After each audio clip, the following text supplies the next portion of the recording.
Whether you make hip-hop, dubstep, drum and bass, or even house, knowing how to process, chop and layer drum breaks is one of the fundamental skills a producer should possess. And with modern time-stretching algorithms, the ability to load up whatever plugin you want and create almost infinite tracks basically, modern DAWs have made this process so much easier. But when using something like an SP404MKII, things can get a bit trickier. And so in this video, I'm gonna show you my step-by-step process, outlining all the limitations on this machine, as well as how to overcome them. First of all, let's load a break. I'll start with a timeless classic, the Hot Pants break. This has been used on countless jungle records, and you're probably familiar with it without even knowing. Anyway, the original sample is very long, so I'm just gonna cut a perfect loop here. The first thing that I notice is that the tambourine is the main attraction here. Too much so, maybe. It sounds very harsh to my ears. We're gonna go to MFX Equalizer. Turn all the highs all the way up. Go to the second page by pressing the encoder.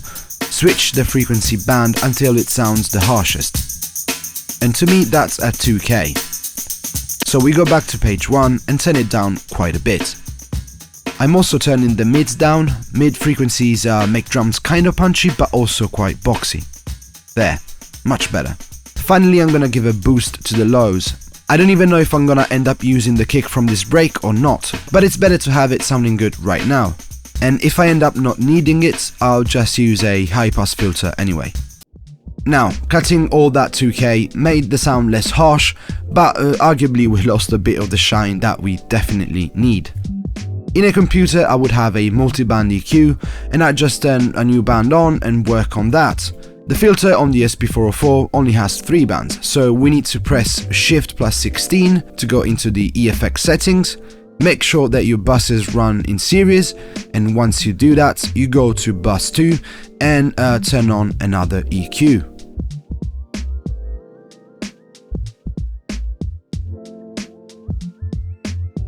Select a frequency range much higher than 2K and give it a boost.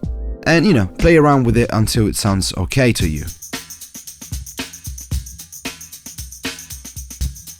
Now we are ready for our first resample.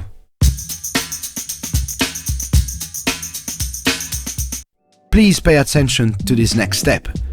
Once you're done recording, go into the Start and menu, not only to cut the silence from the end, but also the silence at the very start. That's right, the SP404MKII always introduces some latency. The more effects you use, the worse it gets. It doesn't look like much right now, but trust me, it can build up if you resample 3 and 4 times and you find yourself wondering why things sound weird and offbeat. Let's see if it loops okay. Perfect. Okay, let's get to the next step, which is chopping the break. In a DAW, you would have plenty of ways to cut, copy, paste, rearrange loops, and even stretch and nudge the individual hits within the loop without ever cutting it. And while the SP404 does have time stretch, you don't have that much versatility when it comes to the editing, and that's why this part right here is crucial. I have 2 golden rules when it comes to chopping breaks. The first is to always chop by 8ths and not 16ths. If you chop every 16th and then rearrange the slices in a sequence, you're gonna lose all the groove and the swing that they have, making them quite useless. You might as well use single shots at that point. So let's now place our slice points by pressing Auto Assign. Select 16 slices. Don't worry, we are indeed chopping by 8ths, it's just that this is a 2-bar loop, so 8 times 2 is 16.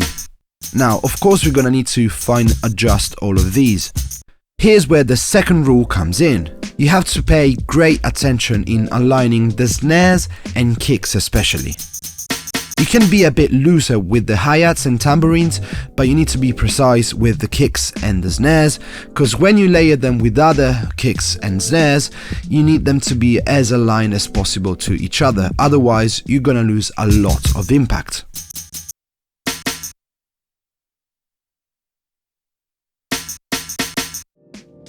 Anyway, once you're done with this, put them all in a mute group.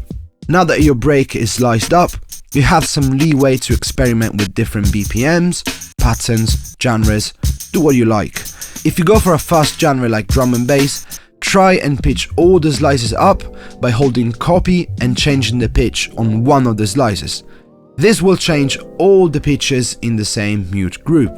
I'm going for a 130 BPM old school UK rave vibe, so a pitch of +3 feels fine to me. As you might already know, the SP404 has two sequencer modes, real time and TR rec. One thing to look out for is that when you record in real time, you can then go and change the pitch afterwards while the sequence is still running, in order to preview at what pitch it's gonna sound best. On the other hand, if you record with TR rec, you have to commit to a pitch and you won't be able to change it later on. In fact, as you can hear in this pattern, I recorded what I could live, and I had to use TR rec for the trickier parts. And as I moved the pitch knob, only the live recorded parts changed their pitch. So this is something to look out for. Okay, now that this is done, I'm gonna work on a second break. I'm gonna use the same principle as the first one, so I'll skip over it until it's magically done. Here we go. Now, one thing I regularly use on my DAW is a transient shaper. Drum breaks were originally meant to kinda stand on their own when they were recorded in their own tracks, so they tend to be quite busy.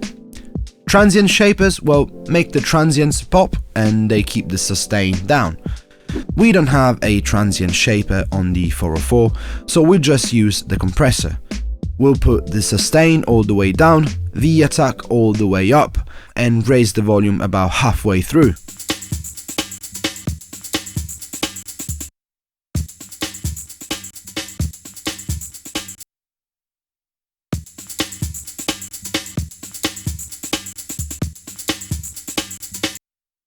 And before layering the breaks on top of each other, we could use other creative effects as well. One that I use a lot is lo-fi, to get a bit of old school crunch. One thing to notice about this effect is that some of these pre-filters actually apply some heavy compression, as you can hear. So if you don't want your sound to be compressed further, just skip to pre-filter 1. I like these settings right here now, so if I turn the mix halfway through, I get that old school kind of ringing sound, almost like flanger, that is present in many old school beats.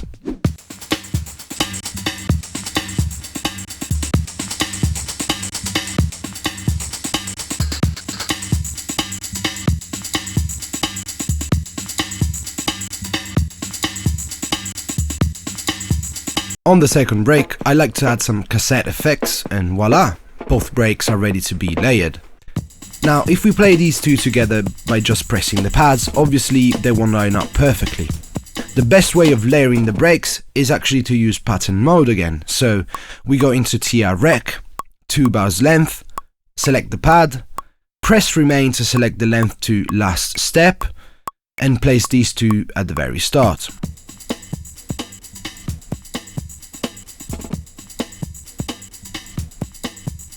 Now, they still won't line up correctly.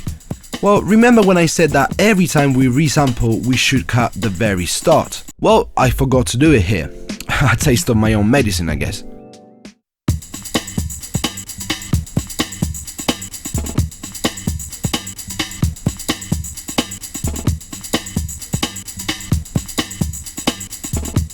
Anyway, now it's aligned perfectly, so we can actually resample this.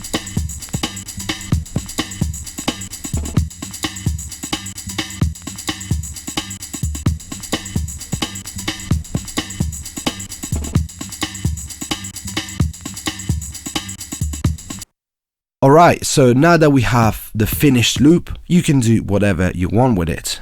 You can save it onto your computer for future use, you can use it as a loop straight away, or you could chop it up once again.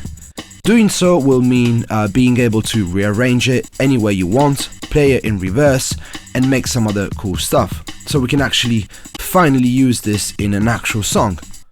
Which is what I originally wanted to do anyway, so let's go ahead and load up some more single shots, of course from my brand new sample pack Big Umami Bombs Volume 2, which you can find at bigumami.com. It's got 250 sounds, plus more than 20 presets for Vital, which is a free synth, so yeah, go check it out.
And so that's it for today. I know it wasn't a very flashy subject today, but I thought it was very important. This kind of, foundational knowledge about chopping breaks is very important. And once again, it's much easier to do on a computer.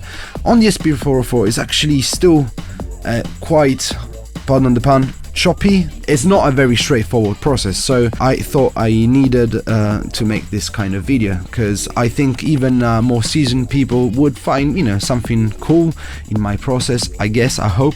And also, if you want to write some comments down below, I could learn something from you. That would be great. Anyway, originally I wanted to make a video about this, the Liven Lo-Fi 12 this week, because I got it as a birthday present, but I got sick as a dog, like really sick. You can hear it in my voice and you can see it in my facial hair. Is just, this is blech. I thought I would do something that I know really well and I'm very familiar with, because I'm still learning this one, but this is coming next week, I promise. Anyway, if you enjoyed this video, please like and subscribe, and yeah, leave a comment down below. Check out my sample pack on bigumami.com and all that good stuff. I love you very much, and yeah, see you next week, yeah?